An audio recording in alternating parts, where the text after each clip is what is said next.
Struktur pemerintahan Gowa syarat penyimpangan, segera copot pejabat bermasalah. Ketua DPP LSM Gempa Indonesia, Amiruddin SH Karaeng Tinggi, menyoroti keras kondisi struktur pemerintahan di Kabupaten Gowa yang dinilai syarat penyimpangan dan bertentangan dengan peraturan perundang-undangan. Menurut Amiruddin, salah satu bukti nyata adalah pengangkatan Kepala Inspektorat Kabupaten Gowa yang dilakukan Bupati Gowa Adnan Purihta Ihsan hanya seminggu sebelum pelantikan Bupati terpilih. Pejabat yang dilantik tersebut disebut belum memenuhi syarat karena masih berpangkat golongan 4B dan bukan pamong senior sebagaimana mestinya. Pengangkatan ini jelas menyalahi aturan. Inspektorat adalah lembaga strategis yang seharusnya dipimpin oleh pejabat berpengalaman dan memenuhi syarat jabatan. Apa yang dilakukan Bupati Gowa saat itu patut diduga ada kepentingan politik tertentu karena tetap memakai pejabat yang dilantik oleh Adnan Purihta Ihsan seminggu sebelum dilantik Bupati Gowa terpilih, tegas Amiruddin.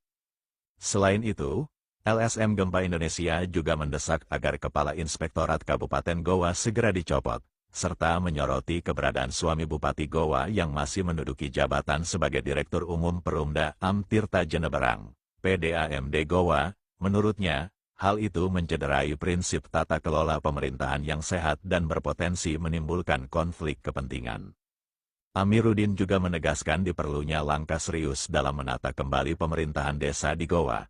Pasalnya, hingga kini terdapat 55 desa yang bertahun-tahun masih dijabat oleh PLT Kepala Desa, ditambah dengan banyaknya desa yang kosong tanpa sekretaris desa serta kekosongan jabatan kepala dusun di berbagai wilayah. Kondisi ini, kata dia, membuka peluang terjadinya korupsi dana ET dan DD.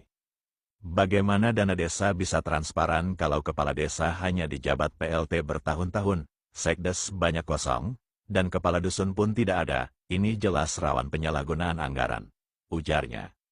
Lebih jauh, Amiruddin menilai bahwa pola pemerintahan di Gowa saat ini masih terjebak dalam warisan klan YL yang sudah berkuasa kurang lebih 32 tahun. Oleh sebab itu, ia menuntut agar Bupati Gowa yang sekarang merubah total sistem pemerintahan agar sesuai aturan perundang-undangan. Bupati Gowa jangan melanjutkan budaya pemerintahan yang menyalahi aturan. Semua aturan harus ditaati tanpa pandang bulu. Pemerintah harus berdiri di atas hukum, bukan di atas kepentingan kelompok. Tutupnya.